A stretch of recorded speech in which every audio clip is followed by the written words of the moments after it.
Shalom, my name is Adam, and I welcome you to the parable of the vineyard.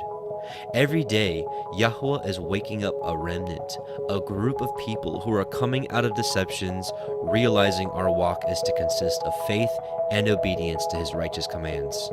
Each week, we read through and examine a portion of the Torah, allowing the Spirit of the Most High to guide, teach, and open our eyes and ears to the wondrous matters out of his law. Join us as we seek to be refined by his word, preparing ourselves for the return of our King of Kings, being faithful and obedient, walking in his way, truth, and life.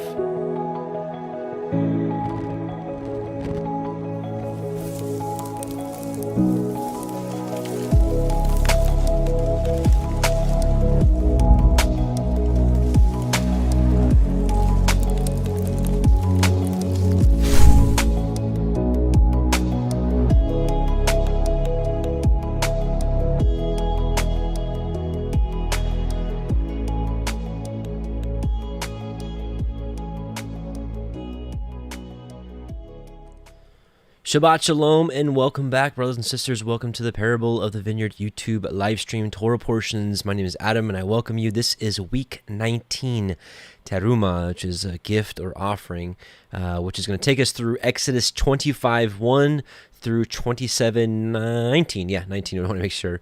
And so lots to cover. I want to focus definitely on the gift, the offering part today. And but before we do, I made a mistake last week, and I have to apologize. I think we stopped at chapter 24, verse 8, when we should have stopped at 24:18. So I forgot the 1 somewhere. And so we didn't end up finishing chapter 24. So we're going to go through that really quickly and then move on to chapter 25 and go through this week's Torah portion. So, but before we do, quick prayer that the Most High opens our eyes and ears to hearing and seeing his word. And we'll get this Shabbat live study kicked off. So, Heavenly Father, Yahuah, we come before you today as a public gathering to read and study your word, your Torah. And we just ask that you open our eyes and ears to understanding, that we may be hearers and doers of your word. And we bless you and thank you for sending Messiah Yahusha, that we may have everlasting life and be reconciled back to you, and for showing us how to walk in both Ruach and in truth. We bless you and we thank you also for opening our eyes to your Torah, especially your Shabbat. Shabbat Shalom and Hallelujah. Amen. Amen. So before we get started, actually before all that, I want to get started with what has become really kind of like a tradition. Not all traditions are bad. A lot of traditions we've inherited are bad, but like in my house, I now have a tradition that at the morning breakfast table, we read from Jubilees 2. And I'm going to read that for you because I really think this captures the importance, beauty, and what we're to do on the Shabbat. So this is from Jubilees, Yobelim, chapter 2, verse 18. And he gave us a great sign. It's a sign, the Sabbath, the Shabbat, that we should work 6 days, but guard the Shabbat on the 7th day from all work.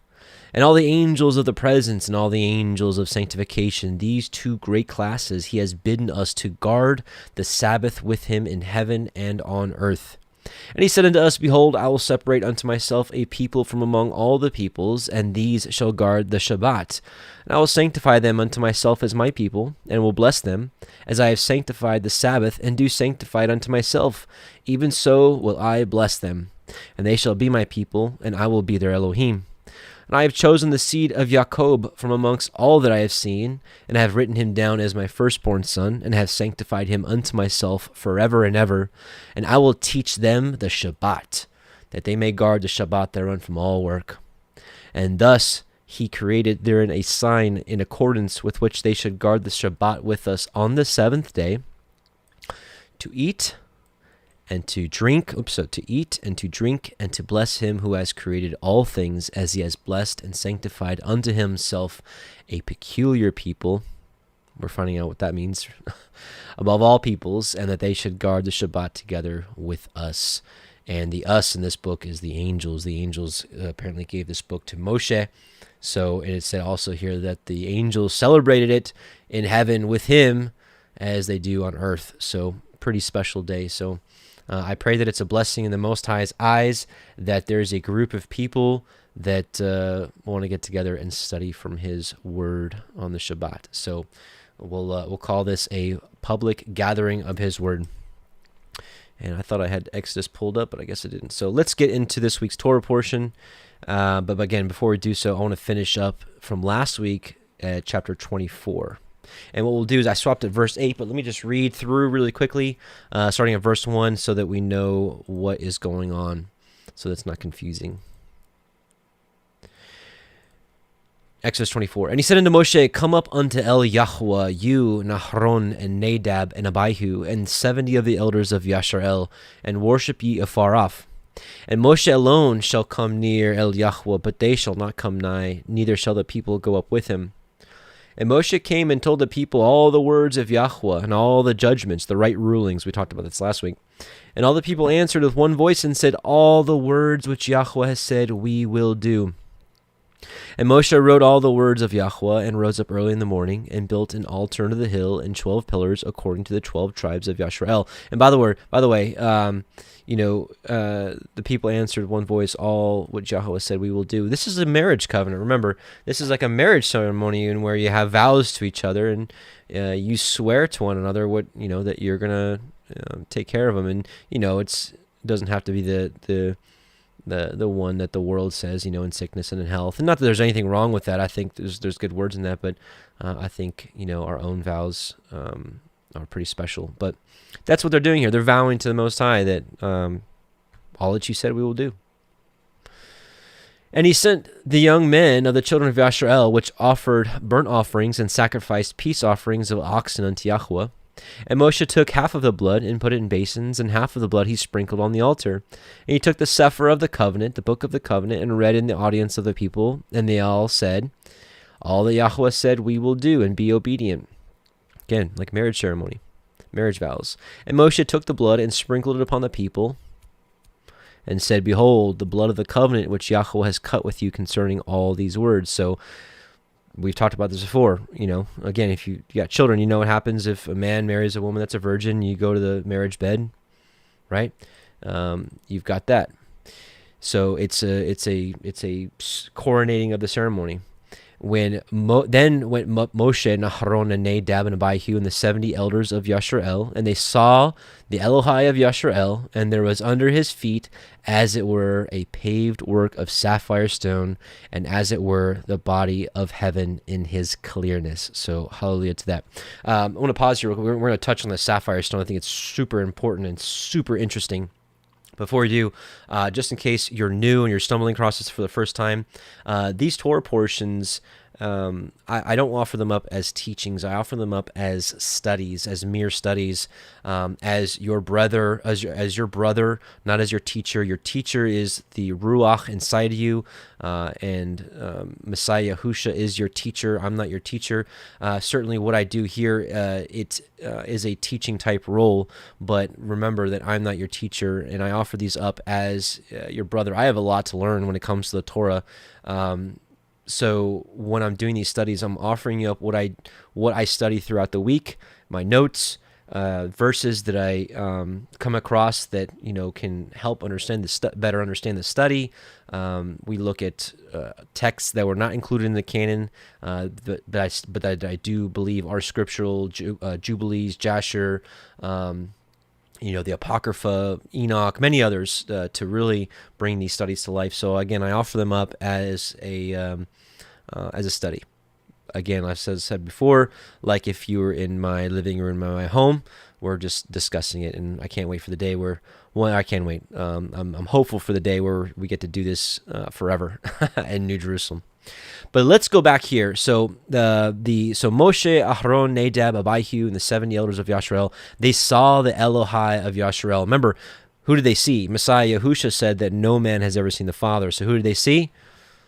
This is the Son of the Most High. This is Yahusha, who's been the representative for the Most High on earth at all times. If you have some questions about that, how I understand the Father and the Son, there's a short video called Identity, the Angel of Yahuah. I think it might explain quite a bit more of where I'm at with this. But in any case, I know that Messiah Yahusha is not a liar, nor has he ever lied. So when he said no one's seen the Father, no one's seen the Father, including Moshe, Aharon, Nadab, Abihu, and the 70 elders. So I believe they saw his son, Messiah Yahusha, who had not been revealed yet of who he was. But here is the cool part. So, and there was under his feet, as it were, a paved work of sapphire stone. And this takes us to Ezekiel chapter 1. Now it came to pass in the 30th year, in the 4th month, in the 5th day of the month, as I was among the captives by the river Kebar, that the heavens were opened, and I saw visions of Elohim, right? Let's skip down to verse 26. And above the firmament that was over their heads was the likeness of a throne, as the appearance of a sapphire stone, and upon the likeness of the throne was the likeness as the appearance of a man above it. So here Ezekiel caught a vision of Elohim, and we see the firmament, we see the throne, and he likens it unto the appearance of a sapphire stone. So what we kind of see here under his feet, as it were, a paved work of sapphire stone. Pretty interesting stuff. Let's keep going. And so we're actually going to read here very shortly, actually in a few verses. Actually, let's just read this real quick. So keeping on this thought process of a sapphire stone.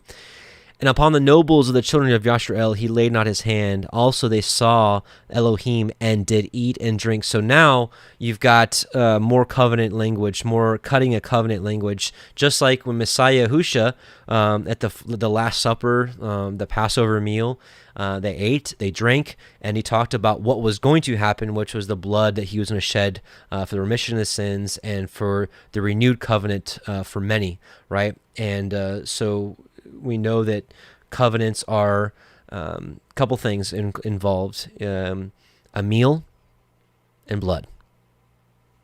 That's what happened at the Last Supper. That's what happened right here, what we just saw. Remember, they sat down, they ate and drank in the presence of Yahuwah. There was blood, there was sprinkled on the people. So very similar stuff. But continuing on, and Yahuwah said unto Moshe, come up to me in the mount and be there, and I will give you sapphire stones, the Sefer gets it right, and a Torah and commandments which I have written, that you may teach them. So most of us were brought up to believe that the 10 Commandments looked something like this, like just stonework and the commandments etched in the stone. But I don't believe that to be true. I believe that they were sapphire stones, and so there's something really, really neat about that. Let's go to Numbers 15, 38 through 40. Speak unto the children of Yashrael, and bid them that they make them fringes in the borders of their garments throughout their generations. And this has been debated, where it says speak unto the children. Some would say it's just for men. I'm here to say I believe it's for men and women, and it says to make tzitzit, right? So the strings that some of you may have seen hanging from people's pants, who knows the perfect way to do it, but I think most of us have learned that you take 4 of them and put them on the 4 corners of your garments. Guys typically do it on their belt loops. Women can just do, I don't know what you wear, but if you need to, you can use, not bobby pins, what are they called? Safety pins. My goodness. So anyways, so these are the tzitzit. So make them throughout their generations, that they put upon the fringe of the borders a riband of blue. So what's really cool is the only command is that there has to be blue. This is a linen tzitzit, and I put it in the wash and it faded. So it used to be a lot deeper blue. It's kind of like my mouse, like a deep blue. But anyways, what's cool about this is we could postulate that the reason for the blue is to remind you of the blue sapphire stone, the commandments. And here's why. And it shall be unto you for a fringe, that you may look upon it and remember all the commandments of Yahuwah and do them. So if the commandments were sapphire stones, blue, right? And he's commanded us to wear tzitzits that have blue on it, and they're supposed to remind us of the commandments. I think that's exactly why they're supposed to be blue. And if you haven't been led to wear tzitzit yet, I would pray about it and put it before the Most High and be like, hey, do you want me to wear tzitzit? Is this command given throughout their generations, just like the Sabbath has, just like the feast days, just like, pretty much everything other than sacrifice for sin offerings, because we know that that was prophesied in many places that that's not something he ever wanted.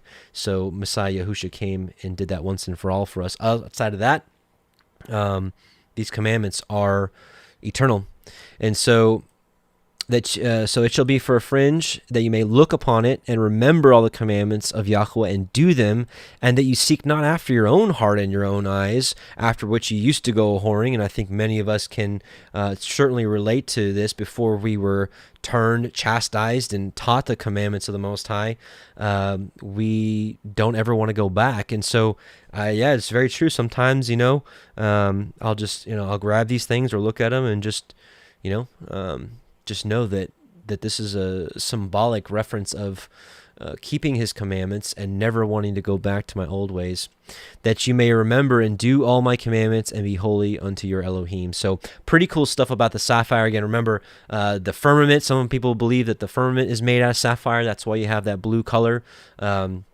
And it says the throne, the base of the throne of the Most High is sapphire. The 10 Commandments were etched in sapphire stones. The tzitzit, kind of a blue sapphire color. So pretty cool stuff. So continuing on.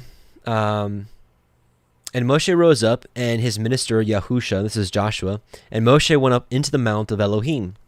And he said unto the elders, tarry ye here for us until we come again unto you. And behold, Aharon and Horai are with you. If any man have any matters to do, let him come unto them. And Moshe went up into the mount, and a cloud covered the mount. And the glory of Yahweh abode upon Mount Sinai, and the cloud covered it 6 days. And the 7th day he called out unto Moshe out of the midst of the cloud. So pretty cool stuff. If you believe in the 6,000 years of man and then the 1,000-year millennial reign, it's kind of like that. Yahuwah is kind of obscured for 6,000 days. We know a day is like 1,000 years in Yahuwah's sight, and a day and 1,000 years is like a day. So isn't it interesting? I think there's a pretty cool parallel here that Yahuwah is kind of obscured for 6,000 years, right? So the cloud covered it and obscured him. But then the 7th day he called unto Moshe out of the midst of the cloud, and so he went into it. And so, hopefully we are walking in righteousness and are ready when the Master comes back, that we may be able to go into the millennial reign and the obscurity is gone and we will see him. So pretty cool stuff. Verse 17, and the sight of the glory of Yahweh was like a devouring fire on the top of the mount in the eyes of the children of Yasharel. And Moshe went into the midst of the cloud and got him up into the mount, and Moshe was in the mount 40 days and 40 nights. We know that the 40 is symbolized as a time of testing. You had the 40 days that Nineveh was given to repent, or else be destroyed. You had the 40 days and 40 nights of rain with Noah. You had the 40 days in Messiah Yahusha fasting in the wilderness, being tempted of the devil. So time of testing here. And unfortunately, we'll find out here a little bit later that the children of Israel did not pass this 40-day test. But that's for next week's portion. So, all right. So Exodus 25. So now we're finished up last week. So again, sorry. Now we're in this week's Torah portion. So, all right, chapter 25. And Yahuwah spoke unto Moshe, saying, speak unto the children of Yasharel that they bring me an offering. This is this Terumah offering, right? It's like a gift. Of every man that gives it willingly with his heart, ye shall take my offering. And this is the offering which ye shall take of them: gold and silver and brass and blue and purple and scarlet and fine linen and goat's hair and ram skins dyed red and badger skins. We'll talk about badger skins here in a little bit. And shittim wood, oil for the light, spices for anointing and for sweet incense, onyx stones and stones to be set in the ephod and in the breastplate. And let them make me a sanctuary, that I may dwell among them, according to all that I show you, after the pattern of the tabernacle and the pattern of all the instruments thereof, even so shall you make it. So, let's go back here. And so here he's asking for willingly contribution. So he's not requiring it. He's not saying every man of every house must put in one little thing or something. No, he said, of every man that gives it willingly, right? So he's not forcing it. He's asking for willing offerings. And, this is something, and so in some way, it doesn't really expound on this, that the people who gave were more blessed than the others, and the people who didn't give and were stingy, they were, that they were punished or anything like that. But you have to imagine that, Yahuwah tested them in a way like this to see who'd be willing to give up these things. Because remember, they left Egypt rich. The Egyptians handed them gold and jewels and all these different things. And so the Israelites left rich. And so you can imagine probably some people's hearts were inclined into those things and loved the gold and loved the silver and the jewels and the ornaments. And they're like, looks like they got enough. We'll just hold on to this stuff, whereas other people are like, freely it was given, or freely I received, freely I'll give, it's all Yahuwah's anyways. And I think that's the kind of attitude that we should have, especially with each other. There's tons of scripture we can talk about right now about doing good to others, giving out of a willing heart. There's a couple. I've been in the book of Ecclesiasticus lately, which is also known as the book of Sirach. It was included in the Septuagint canon, the 1611 KJV, under the Apocrypha section. But truly, I believe that this is scripture, and man, it's been really nice to get back into this book. And there's probably over 20 passages just in this book alone I can show you about giving out of a willing heart, but here's just a few of them. Sirach 12:3, no good will come to the man who persists in evil, or to him who does not give alms, right? So not giving. Sirach 17:22, a man's almsgiving is like a signet with Yahuwah, and he will keep a person's kindness like the apple of his eye. So again, going back to this Torah portion, we have to imagine, I can only speculate that the people that gave out of a willing heart, maybe he blessed them above the others. Maybe these became some of the mighty men. Maybe these are the kind that had more children than others, or had more bountiful harvests. Who knows? But that's the character of Yahuwah to do to people that have a giving heart, and that's something that, if it's not naturally ingrained in you, is something that probably should start to be ingrained in you. Here's an interesting one. Sirach 35, 1 through 11. This is actually kind of a longer passage. I think it's just a great passage anyway, so some of this doesn't apply to this study, but like I said, it's just a great passage, so I'm going to read it. He who keeps the Torah makes many offerings. He who heeds the commandments sacrifices a peace offering. He who returns a kindness offers fine flour. And he who gives alms sacrifices a thank offering. To keep from wickedness is pleasing to Yahuwah, and to forsake unrighteousness is atonement. Do not appear before Yahuwah empty-handed, for all these things are to be done because of the commandment. The offering of a righteous man anoints the altar, and its pleasing odor rises before the Most High. The sacrifice of a righteous man is acceptable, and the memory of it will not be forgotten. Glorify Yahuwah generously, right? And this is something going alongside with this giving heart. It's not just about giving physical things, but even to Yahuwah. How often do you thank him in your prayers for all that he does? Maybe even the things we take for granted. This is something that I've been trying to put in back into my daily prayers, is thanking him for what we take for granted, for creating the heavens, the earth, and everything contained in it, all of his wondrous works, just how the operation of the seasons, how the trees work, and how they lose all their leaves every fall, and seem as though they've died through the winter and then come back to life as it appears in the springtime, and the little bud shoots forth and the leaves start folding out, and I mean just everything, how the flowers come. Where I live in Missouri here, it's awesome because I know when spring is really coming, because you've got these little yellow flowers. It's like these, I don't know what they're called. I should know what they're called, but they've got these really upright green. They're like like tall and thin green leaves, and then there's the most beautiful little yellow flowers, and they're just kind of grow wild. And so sometimes in a field they'll be full of them. It's just, I mean, just, come on, like what he's made is just absolutely amazing.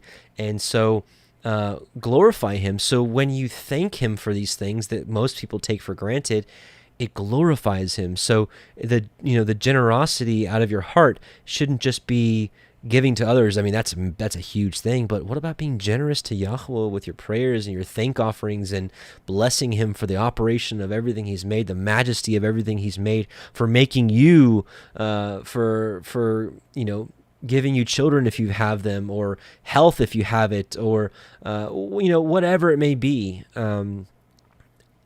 I think we should just be absolutely generous with him in that way. And really this is the biggest thing to glean from this Torah portion is the gifts, the offering, and how we could really do so.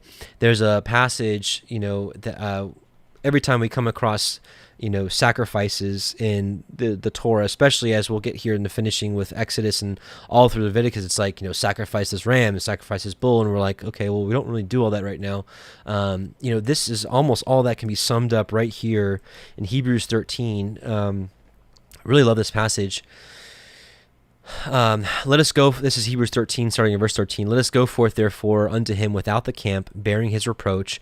For here we have no continuing city, but we seek one to come. Right? We're waiting for New Jerusalem. By him, therefore, let us offer. So by him being by Yahusha, by our high priest. By him, therefore, let us offer the sacrifice of praise to Elohim continually. That is the fruit of our lips, giving thanks to his name. But to do good and to communicate, forget not, for with such sacrifices Elohim is well pleased. And so that is essentially really what Sirach is getting at here, is like when you keep the commandments, it's like this. When you thank Yahuah, it's like this. So again, glorify Yahuah generously, and do not stint the first fruits of your hands. With every gift, show a cheerful face. So like, going through the motions and being like, oh, all right, I've got to do this because he said so. It's like probably very similar to how the Pharisees were when they just went through the motions. It's like Yahusha said, on the outside they appear very clean, but on the inside they're like a whited sepulcher. They're filled with dead man's bones. It's like the Sabbath came around. They're like, they loved money, so it's like, all right, can't do occupations, we can't make money. All right, when's the Sabbath over? So we can just. It's just like in passage in Amos 8. It's like, when's the Sabbath over so we can sell grain and make profits and whatnot. It's the same thing with giving gifts. Just doing it because you have to. It's like, all right, I'm gonna give a tenth of all I have because I have to, and let me just be done with this. That is not what he wants at all. You should be really happy to do it. You can almost even think about as, again, thanking him for even giving you life. You could have never been born. You could have never been here, but he gave you that opportunity, and it's almost like payment to him for giving us life, I think of sometimes, and doing it cheerfully, like, thank you for giving me life, thank you for putting me here, thank you for putting me here on this earth in this time where you're opening your people back up to your Torah, and you brought joy to my life, and you brought me this and that. Even if you don't have much, be thankful for what you have.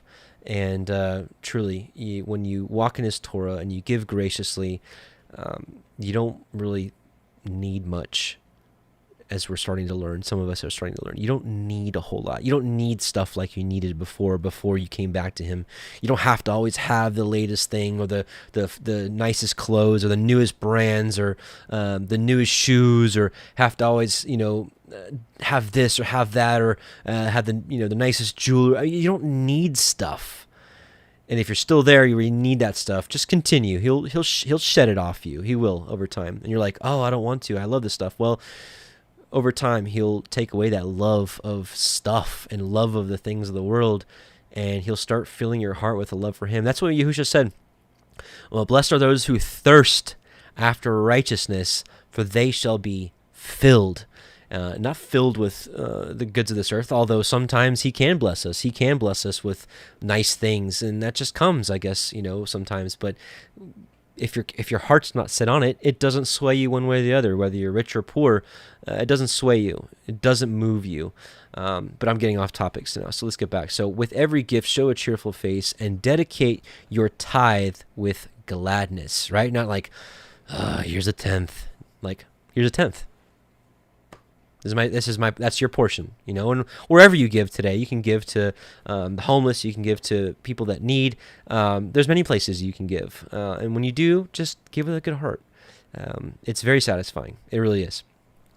Give to the Most High as he has given, and generously as your hand has found. So that is, if someone were wise within the camp of the Most High, it doesn't say what happened here, but if there was wise men amongst the people, leaders, when the call came out from Moshe, all right, everybody who has a willing heart to give to the Most High, to build up the tabernacle, let them come freely and give. And if one were to be a wise man amongst the people, I would say this. I'd be like, give to the Most High as he has given. Remember, because they came out of Egypt just lathered with jewels and riches. So give to the Most High as he has given, and as generously as your hand has found. For Yahuah is the one who repays, and he will repay you sevenfold. Now, if you've got a greedy little eye and you're like, well, if I give, I'll get more back, like a businessman would think. I think he's going to catch you in your heart, and he's going to catch you in your mind. But this truly, I think for a lot of us that have found blessing in giving, this is very true. It really is.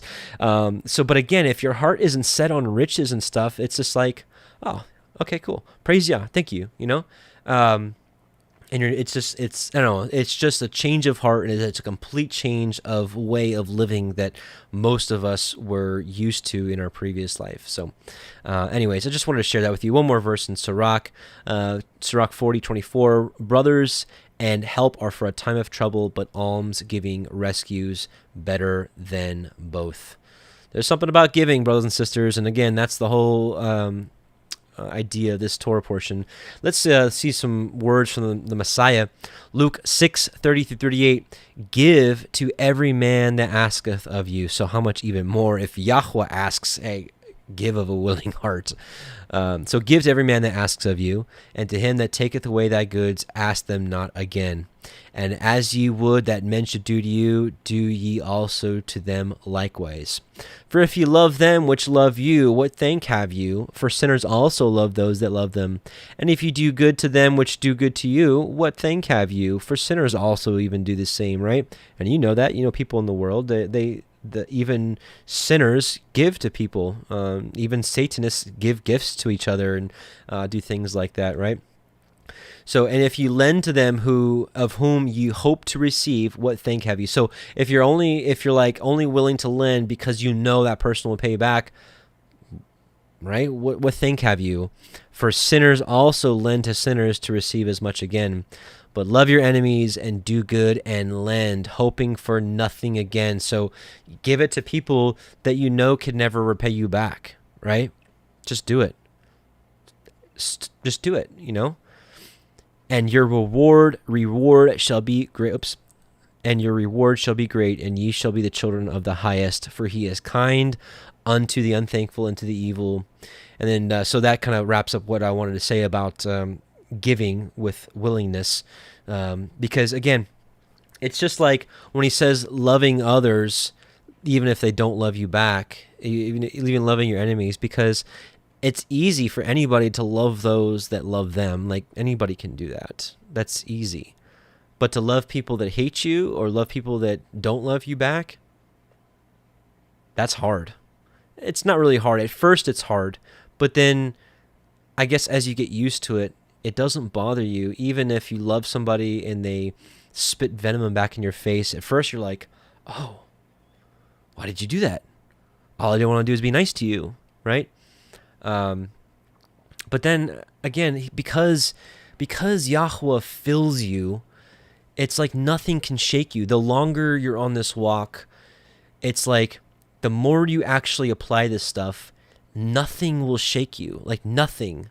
So even if a best friend turns on you and becomes your enemy because you do good to them, it's like even that won't shake you. It's like, okay, I'm still going to love you because that's how Messiah taught, and that's how I'm going to roll, you know? Let's just finish this up. Be therefore merciful as your Father is also merciful. Judge not, and ye shall not be judged. Condemn not, and ye shall not be condemned. Forgive, and ye shall also be forgiven. So you're not merciful to people. You don't forgive others when they do wrong to you, but ask for forgiveness. Guess what? Your Father's not going to forgive you either. Give, and it shall be given unto you. Good measure, pressed down, and shaken together, and running over, shall men give into your bosom. For with the same measure that ye meet withal, it shall be measured to you again. Give. Be gracious with people. Forgive. Love. And if you're met with this stuff, and I guess I'm also relating this to those of us that have issues with family, friends, acquaintances, coworkers, bosses, whatever. You know, if they find out you're doing this Torah stuff and they're like, you know, so what? Love them anyways. Don't be rude back. If they're rude to you, don't be rude back. If they curse you, don't curse back. All right, let's not go too far off topic. Okay, so he asked for all these gifts of all these different things, and they're given. And so here, verse 25:5, it's interesting. It says, "And ram skins dyed red, and badger skins." And I'm thinking, I've always thought to myself, all the other animals and animal skins and whatnot, it's all clean animals. Why would he have an unclean animal's skins on the tabernacle, which is like a holy, holy thing, and you've got unclean animal skins on there? Never made sense. And you look at the Strongs, it really is not conclusive. It says that word is from an unknown origin, and I think they kind of just guessed at badger. If you look at the Septuagint, where it says here, verse 25:5, "And ram skins dyed red, and badger skins, and shittim wood." If you look at the Septuagint, and it says, and goat's hair and ram skins dyed red, and blue skins. So instead of badger, it's blue skins and incorruptible wood. That's the shittim wood. And if you look at the Targums, it's actually the same thing. Or actually, I think this one says purple. Here it says, and goat skins and skins of rams dyed red and purpled skins. So badger is only in the Masoretic, and I don't think that was correct. So I'm going to go with there wasn't unclean animal skins on the tabernacle. But not a huge point, but again, just sharing my notes with you on my studies. Just like this year in this Torah portion, this year's Torah portion cycle, I've got some tough questions answered that I had before, like, well, why did Abraham marry his sister when that's unlawful? And then we find out this year that no, that she was Sarah was his niece, not his sister, and other stuff like that. So I always had some questions, and praise Yah, he's answering them for us little by little. Okay, so 25:10, and I got props here. "And they shall make an ark of shittim wood. 2 cubits and a half shall be the length thereof, and 1 cubit and a half the breadth thereof." Right? Like a airline, like stewardess. "And you shall overlay it with pure gold, within and without you shall overlay it, and make a crown of gold round about. And you shall cast 4 rings of gold for it, and put them in the 4 corners thereof. And 2 rings shall be in the one side of it, and 2 rings in the other side of it. And you shall make," so the holding for the staves right here. Actually, can you guys even see this? I don't even know. Oh, a little higher, Adam. How about that? "And you shall make staves of shittim wood, and overlay them with gold. And you shall put the staves into the rings by the sides of the ark, that the ark may be borne with them. The staves shall be in the rings of the ark, and they shall not be taken from it. And you shall put I shall put into the ark of the testimony which I shall give you." And inside here was the three witnesses. It was the sapphire tablets. It was Aharon's budded rod, and the bowl of manna. Those were the testimonies put in here. And by the way, I don't know if this is an exact representation. This kind of seems, you can look at dozens, if not hundreds of different renderings of it, and they all are pretty similar to this. So this might be a good representation. I actually don't think the cherubim wings are exactly correct on this one. We'll actually read that in a second. But it's kind of neat to imagine what it actually looked like. And you shall make a mercy seat of pure gold, 2 cubits and a half shall be the length thereof, and a cubit and a half the breadth thereof. And ye shall make 2 cherubim of gold, of beaten work ye shall make them, in the 2 ends of the mercy seat, and make 1 cherub on the one end, and the other cherub on the other end. Even of the mercy seat shall ye make the cherubim on the 2 ends thereof. And the cherubim shall stretch forth their wings on high. So I think that the cherubim wings should actually be like, covering the mercy seat with their wings, and their faces shall look one to another, which they are, toward the mercy seat, and their faces of the cherubim shall be. And you shall put the mercy seat above the ark, and in the ark you shall put the testimony that I shall give you. And that's what we're talking about there, the three testimonies, the sapphire stones, the budded rod, and the bowl of manna. And there will I meet with you, and I will commune with you from above the mercy seat, from between the 2 cherubim which are upon the ark of the testimony, of all the things which I give you in commandment unto the children of Yashrael. So here he says that I will meet with you here. I will meet with you here on top of, so like, this is where he meets right here. So interesting little side note here on the Targums about meeting on the ark. Where is it? Here. And you shall put the mercy seat above upon the ark, and within the ark thou shalt lay the tables of the testament that I will give thee, and I will appoint my word with thee there, and will speak with thee from above the mercy seat. So here in the Targums, and this is, again, really, I'm in the testing phase of the Targums. The Targums have been such a blessing in many ways, but the most important thing that I've found in the Targums is that it clearly points out the role of our Messiah all since the beginning.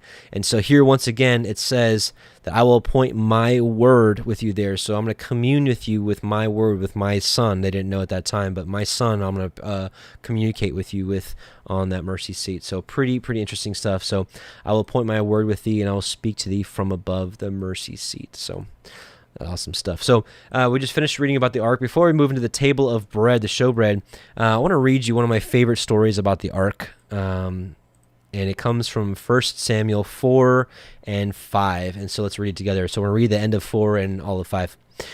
And the Philistines fought, and Yashrael was smitten, and they fled every man into his tent, and there was a very great slaughter, for there fell Yashrael 30,000 footmen. And so to back up, here we are in the time of the high priest Eli and his 2 sons.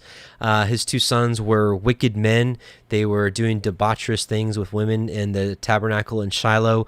They were doing unlawful things with the sacrifices, eating certain portions that weren't theirs, and all sorts of terrible things. It was a rough time in the priesthood, and the Most High was not pleased at all. And so they ended up going to war, and they brought the ark with them unadvisedly to war.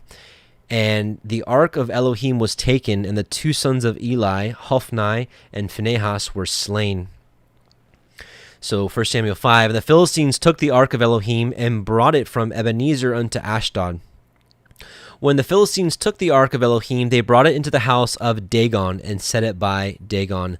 And this is the fish god. This is where it was a god that had it was a half man, half fish, and it had like a fish head, and that's where the papacy gets their cap from these days.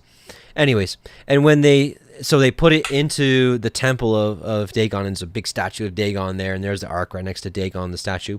And when they of Ashdod arose early in the morrow, behold, Dagon was fallen upon his face to the earth before the ark of Yahuah, and they took Dagon and set him in his place again. So you've got the ark, right? And you've got I don't know, you got the idol. It's like bowing down before it, and I just think that's so cool. That's so funny. So they put it back up. And when they arose early on the morrow morning, behold, Dagon was fallen upon the face of the ground before Yahuah, the ark of Yahuah, and the head of Dagon and both the palms of his hands were cut off upon the threshold, and only the stump of Dagon was left to him. So he falls down before it 2 days in a row. Therefore, neither the priests of Dagon nor any that come into the house of Dagon tread on the threshold of Dagon and Ashdod unto this day. So they don't go into the path of where he could fall down unto this day, is what they're saying, because of this, what happened. But the hand of Yahuah was heavy upon them of Ashdod, and he destroyed them and smote them with emerods. Some translations or some dictionaries will call this tumors, but most, I think, concur that this is hemorrhoids.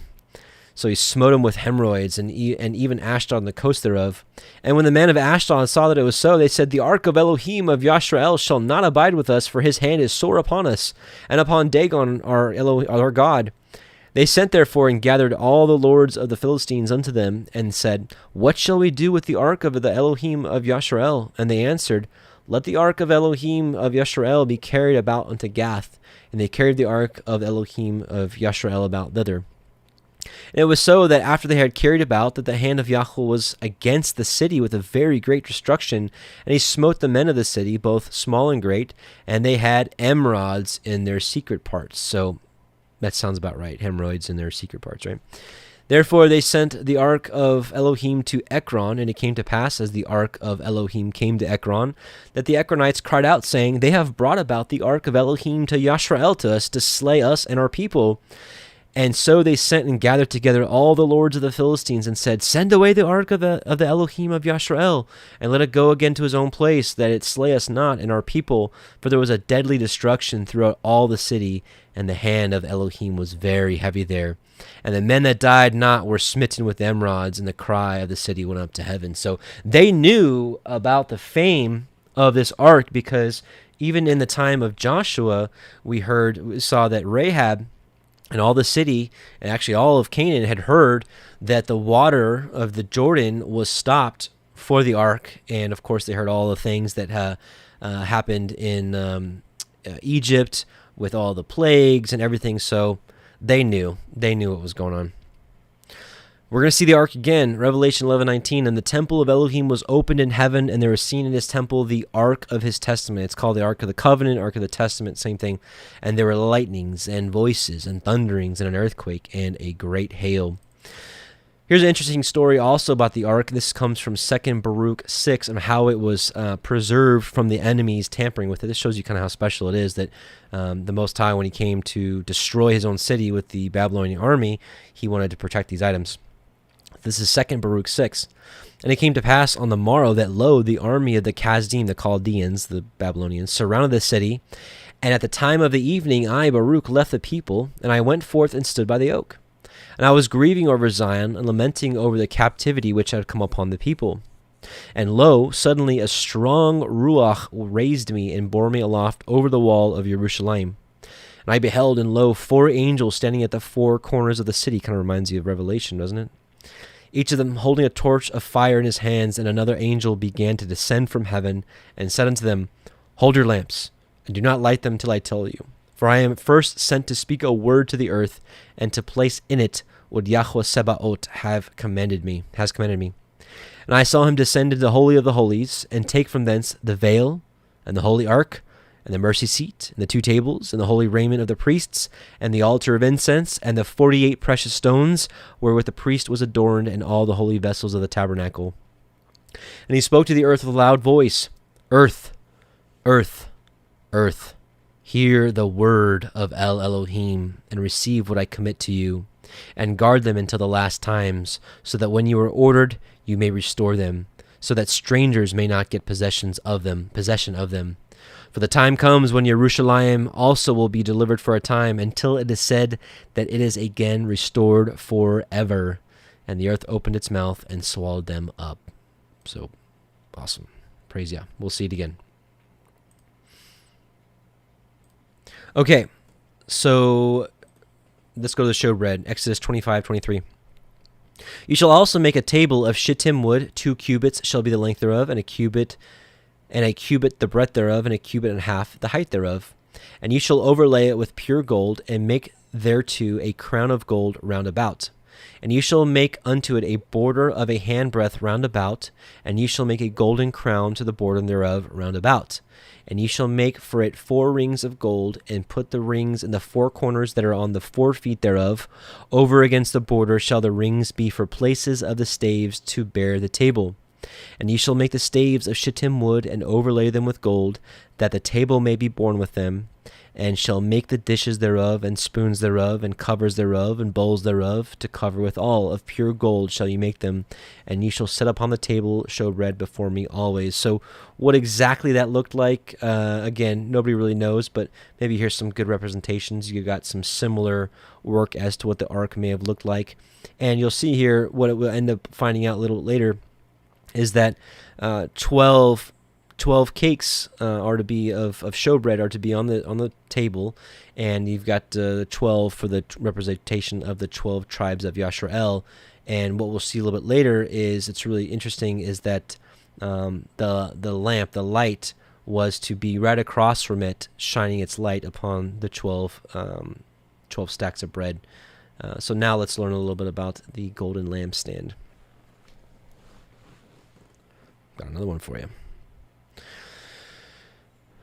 Exodus 25:31, and you shall make a menorah, a 7-branched candlestick of pure gold, of beaten work shall the menorah be made.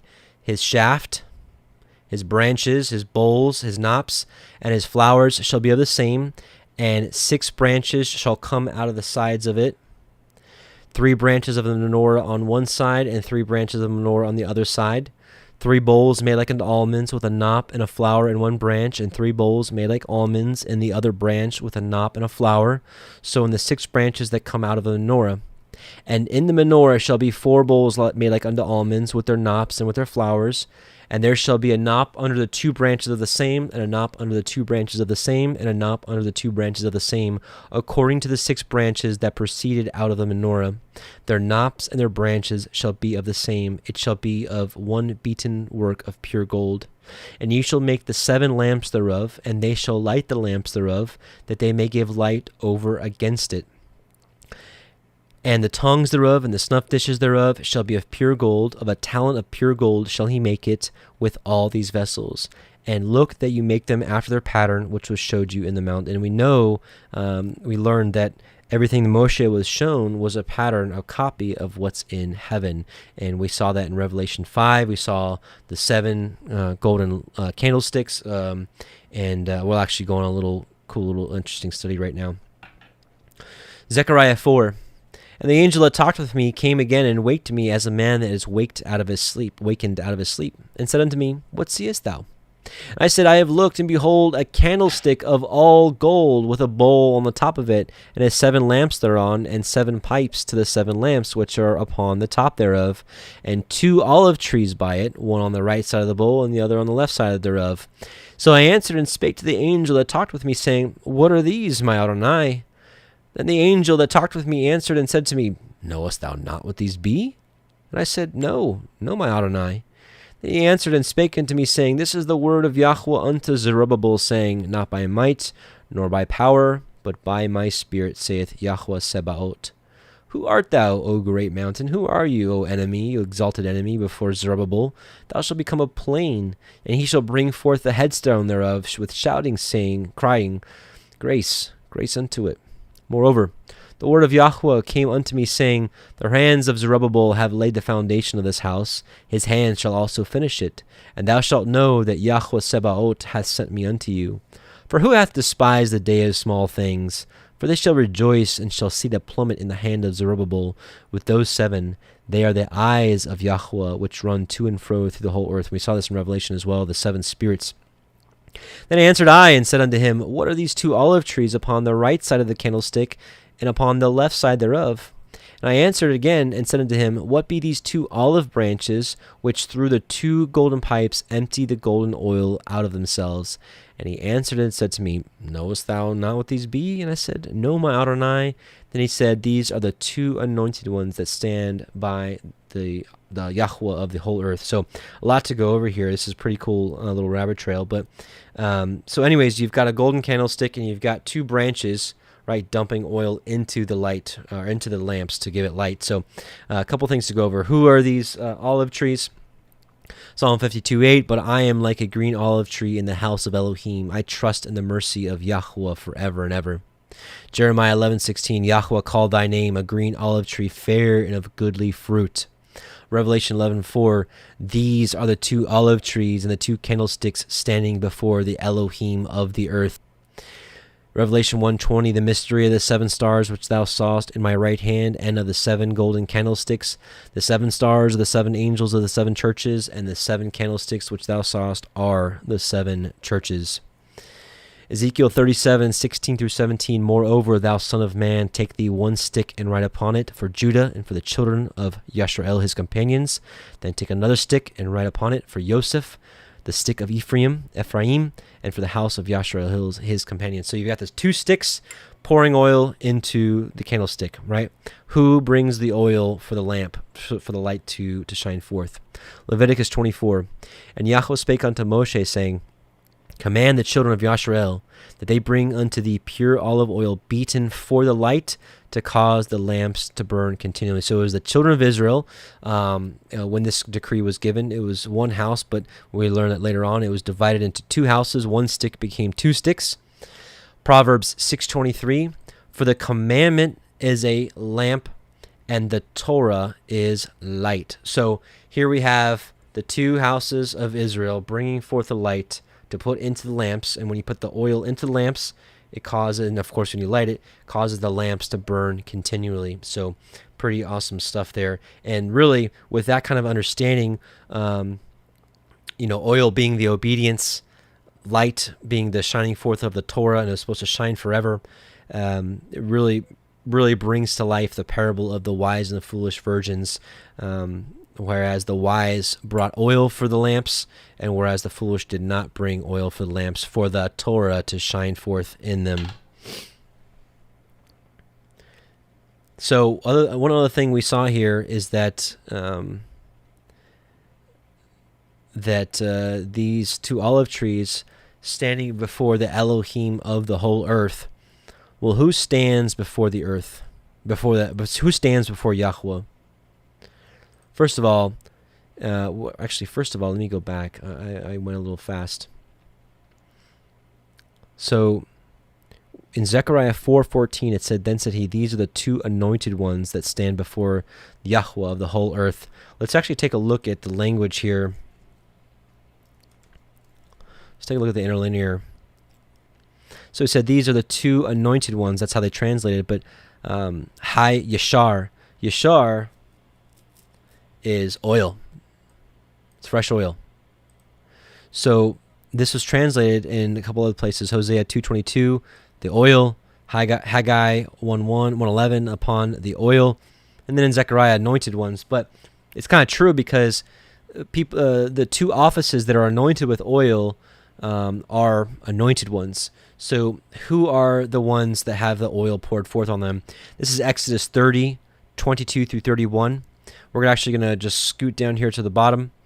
And this is the holy anointing oil. And thou shalt anoint Aharon and his sons to consecrate them, that they may minister to me in the priest's office. And thou shalt speak unto the children of Israel, saying, this shall be a holy anointing oil unto me throughout your generations. Leviticus 8:12, and he poured the anointing oil upon Aharon's head and anointed him to sanctify him. So priests are anointed with the holy oil. Who else? Kings. 1 Samuel 9:27-10:1, and as they were going down to the end of the city, Samuel said to Saul, bid the servant pass on before us, and he passed on. But stand thou still for a while, that I may show thee the word of Elohim. Then Samuel took a vial of oil and poured it upon his head and kissed him and said, is it not because Yahuah hath anointed thee to be captain over his inheritance? So kings are anointed with oil. 1 Samuel 16:13. Then Samuel took the horn of oil and anointed him in the midst of his brethren, and the spirit of Yahuah came upon David from that day forward. So Samuel rose up and went to Ramah. 2 Kings 9:6, and he arose and went into the house, and he poured the oil on his head, and said unto him, thus saith Yahuah Elohiym of Yisrael, I have anointed thee king over the people of Yahuah, even over Yisrael. So who stands before the Elohim of the whole earth? It is kings and priests. And we know that Revelation 5:9-10 says this, and they sung a new song, saying, Thou art worthy to take the book and to open the seals thereof, for thou wast slain, and hast redeemed us to Elohim by thy blood out of every kindred and tongue and people and nation, and hast made us unto our Elohim kings and priests, and we shall reign on the earth. So praise Yah for that. If you want some more, a more in-depth study of that, you can look at the Revelation line-by-line series that we have, and in the very first episode we talk about it, but then a little bit later on when we go over Revelation 11, the two witnesses, we get into very direct clarity on who the two witnesses are in the end times. Long story short, I understand at this point to be the two houses of Israel, the house of Ephraim and the house of Yehudah. And yes, I do believe in the end times they are anointed with the spirit of Moses and the spirit of Elijah, much like John the Baptist was the coming of the prophecy in Malachi of sending Elijah before the great day, before him. So we can see that it was in a spiritual sense. He wasn't Elijah, he was John the Baptist, but he had, or Yehukanan the Immerser, he had the spirit of Elijah with him. So I also believe that the two witnesses will have the spirit of Moshe and Elijah upon them. And that's just kind of where I'm at this point. So if you want some more understanding about that, or how I arrived there, I go into a lot more detail in those studies. So, and, okay, yeah, let's keep going here. Oh, yeah, okay, let's keep going. So now the tabernacle. And so now chapter 26, and give me just a moment.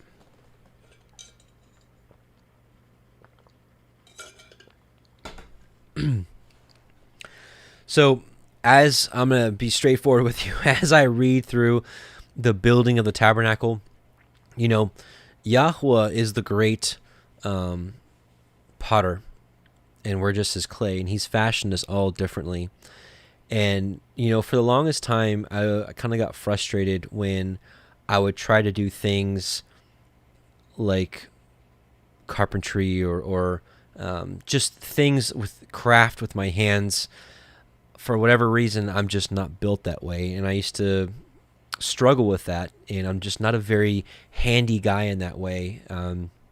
You wives out there that have handy husbands, I'm pretty sure you're pretty happy with your husbands in that regard. Unfortunately, I'm the kind of guy that relies on those men to come and help me because for whatever reason, it's like a mental block. So when I read, I used to get upset about it, but actually it's funny. This very morning, I got some excellent piece about that. It was in the book of Sirach. I think it was chapters 37, 38, or 39 in there, but he basically laid it out that some people were built to work with their hands in that way and some were not. And I was like, oh, cool. I was like, all right.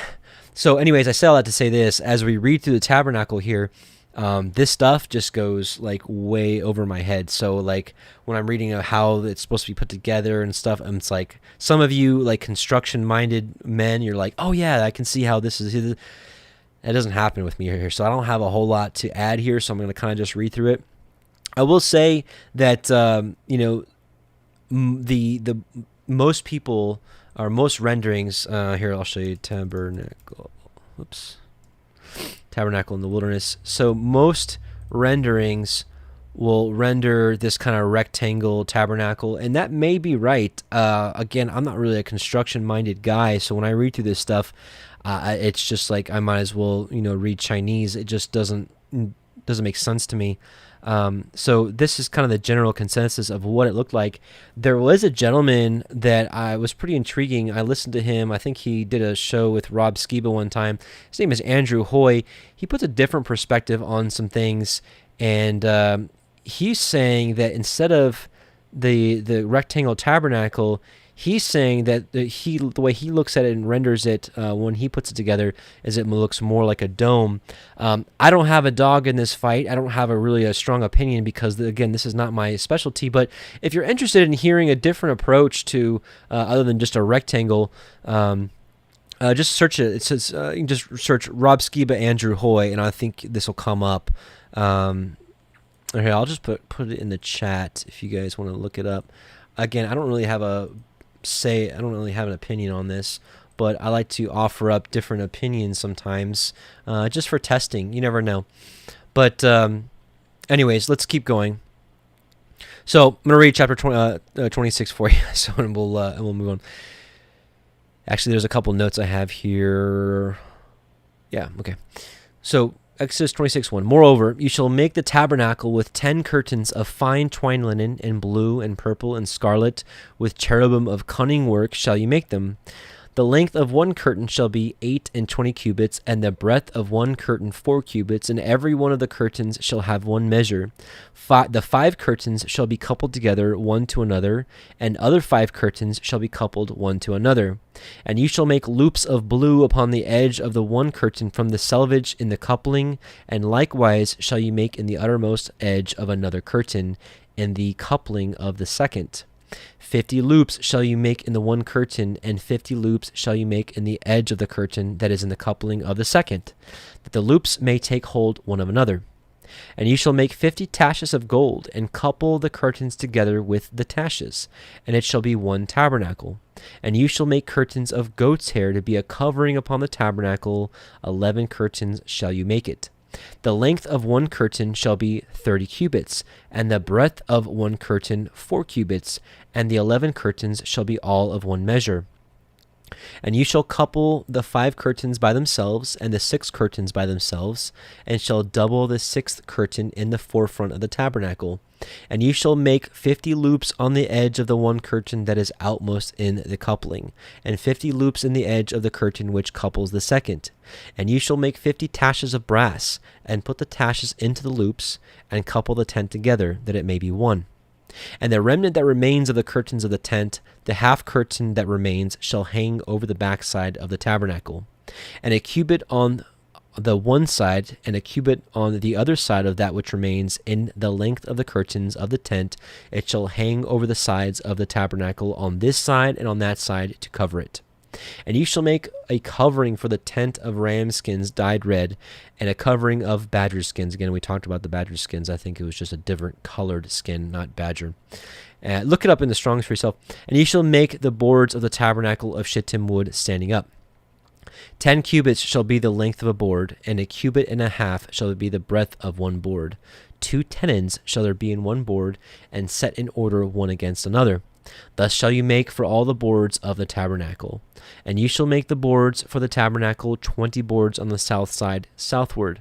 And you shall make 40 sockets of silver under the 20 boards, the 2 sockets under one board for his 2 tenons, and 2 sockets under another board for his 2 tenons.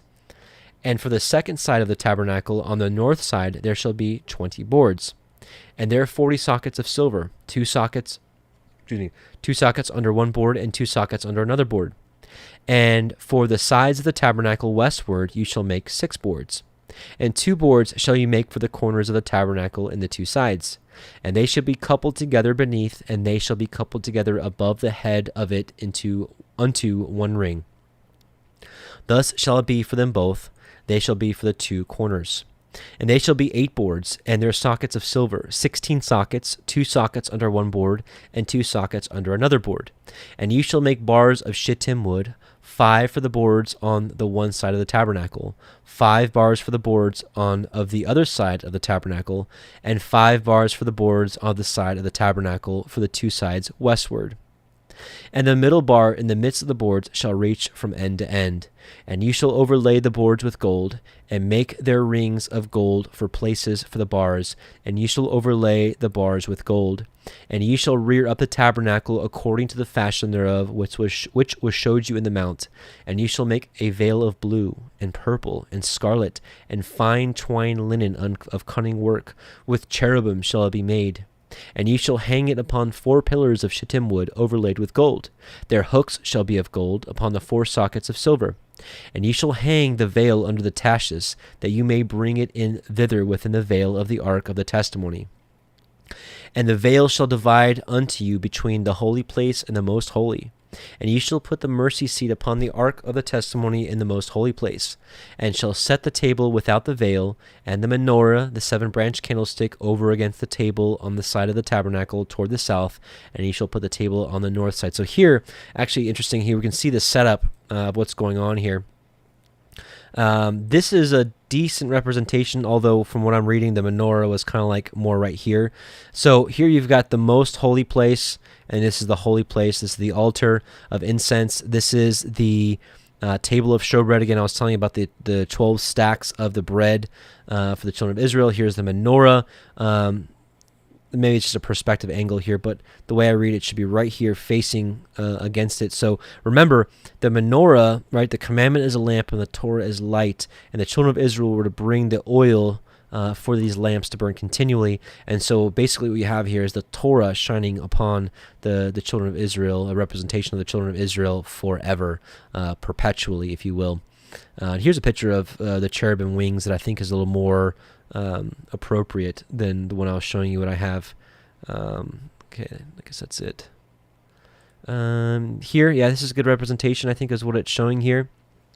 Here you've got the again, the ark in the most holy place, the altar. You've got the menorah and the table of the showbread here going across it here.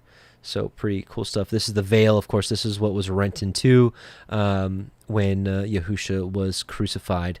And it was like right down the middle. See ya. Oh, we got false gods here. Let's not look at that. And then, let's see. I think I've got some other pictures here. Yeah, so this is a pretty good representation here. So you got this big old light just right across from it showing. And so again, this is kind of showing you in a rectangle sense. Whether that's correct or not, I don't know. That's I'll leave that up to you, construction-minded individuals. And again, you know what was so cool about that passage in Sirach that I read? It's like, it was saying that, the smith is made for his work, the carpenter is made for his work, and likewise all other people. And it said, without them, a city cannot be built. And that's so true. And let me just say this, I'm very thankful to you all that are... that was given that skill in your hands to do those work, because there's some of us that I can just tell you, like, it just there's like a block, like a mental block. I don't know, I'm not going to bag on myself anymore, but I'm just very thankful for you all that do have these skills that the Most High has given you, because it's true what Ecclesiasticus said, a city cannot be built without you. So thank you. Okay, let's keep going. And you shall make a hanging for the door of the tent of blue and purple and scarlet and fine twined linen, wrought with needlework. And you shall make for the hanging 5 pillars of shittim wood, and overlay them with gold, and their hooks shall be of gold, and you shall cast 5 sockets of brass for them. All right, now chapter 27. And you shall make an altar of shittim wood 5 cubits long and 5 cubits broad. The altar shall be 4 square, and the height thereof shall be 3 cubits. And you shall make the horns of it upon the 4 corners thereof. His horns shall be of the same. And you shall overlay it with brass. And you shall make his pans to receive his ashes, and his shovels, and his basins, and his flesh hooks, and his fire pans, and all the vessels thereof you shall make of brass. And you shall make for it a grate of network of brass, and upon the net you shall make 4 brazen rings in the 4 corners thereof. And you shall and then you shall put it under the compass of the altar beneath, that the net may be even to the midst of the altar. And you shall make staves to the altar, staves of shittim wood, and overlay them with brass. And the staves shall be put into their rings, and the staves shall be upon the 2 sides of the altar to bear it. Hollow with boards shall you make of it. As it was showed you in the mount, so shall they make it. Now I'll go into the court of the tabernacle. And you shall make the court of the tabernacle for the south side southward. There shall be hangings for the court of fine twined linen of 100 cubits long for one side. And the 20 pillars thereof and the 20 sockets shall be of brass, and the hooks of the pillars and their fillets shall be of silver. And likewise for the north side, in the length there shall be hangings of 100 cubits long, and his 20 pillars and their 20 sockets of brass, the hooks of the pillars and their fillets of silver. And for the breadth of the court on the west side shall be hangings of 50 cubits, their pillars 10, and their sockets 10. And the breadth of the court on the east side eastward shall be 50 cubits. The hangings of the one side of the gate shall be 15 cubits, their pillars 3, and their sockets 3. And on the other side shall be hangings 15 cubits, their pillars 3, and their sockets 3. And for the gate of the court shall be hanging of 20 cubits of blue and purple and scarlet and fine twined linen, wrought with needlework, and their pillars shall be 4, and their sockets 4. And all the pillars round about the court shall be filleted with silver. Their hooks shall be of silver, and their sockets of brass. The length of the court shall be 100 cubits, and the breadth 50 everywhere, and the height 5 cubits of fine twined linen, and their sockets of brass. All the vessels of the tabernacle, and all the service thereof, and all the pins thereof, and all the pins of the court shall be of brass. So I actually meant to read something in the Targums in chapter 26, and we'll be finished. That was the end of the Torah portion, and we'll be finished. So I'm going to read you an interesting little portion here. So the third paragraph.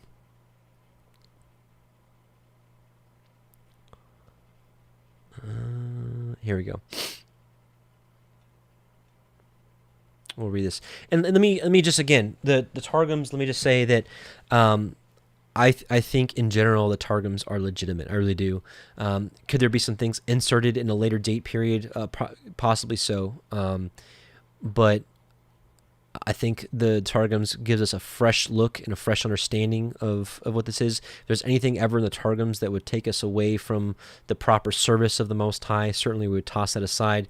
There's some interesting stories written in these Targums that, like the one I'm about to read you, I can't verify whether this is a true story or not, but it's interesting. And so I'm just going to put it at that, and it's nothing more nor nothing less at this time. So let's read this. This is chapter 26 in the Targums, and it's an interesting little story. And this is still the building of the tabernacle. And the middle bar in the midst of the boards, passing from end to end, shall be. This is like the main, like a joist or something, like a main support beam. So this, let's just say the middle bar. So the main support beam in the midst of the boards, passing from end to end, shall be from the tree which Abraham planted in Beersheba. For when Yashrael had crossed the sea, the angels cut down the tree and cast it into the sea, and it floated on the face of the waters. And an angel proclaimed and said, "This is the tree which Abraham planted in Beersheba, and prayed there in the name of the word of Yahuah. And the sons of Yashrael shall take and make thereof the middle bar, 70 cubits in length, and with it shall wondrous things be done. For when they have reared up the tabernacle, it shall go round it like a serpent among the boards of the tabernacle, and when they take it down, it shall become straight as a rod.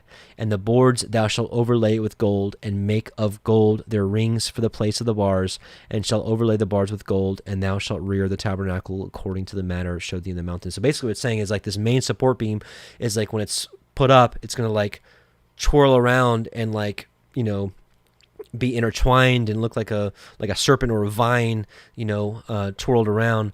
But then when they take it apart, it'll go straight again. So again, I don't know if that's true or not, but it's certainly pretty cool to think about. But it's just interesting. We'll keep it at that. So with that, the Torah portion is ended. I want to just we're gonna do a couple things. We're going to pray.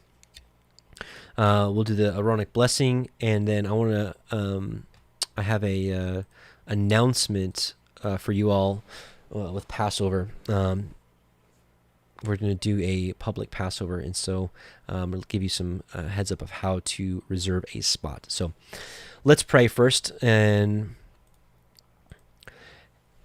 let's bow our hearts. Heavenly Father, Yahuah, we come before you in Yahusha's name, and we bless you and thank you for allowing us to come together for a public gathering, a public meeting, to read your scriptures, that we may hopefully better understand you and better walk in your narrow path that you've set before us.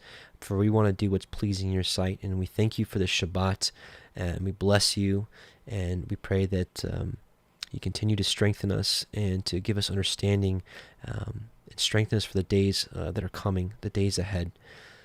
We love you and we bless you in Yahusha's name. Shabbat Shalom. Amen.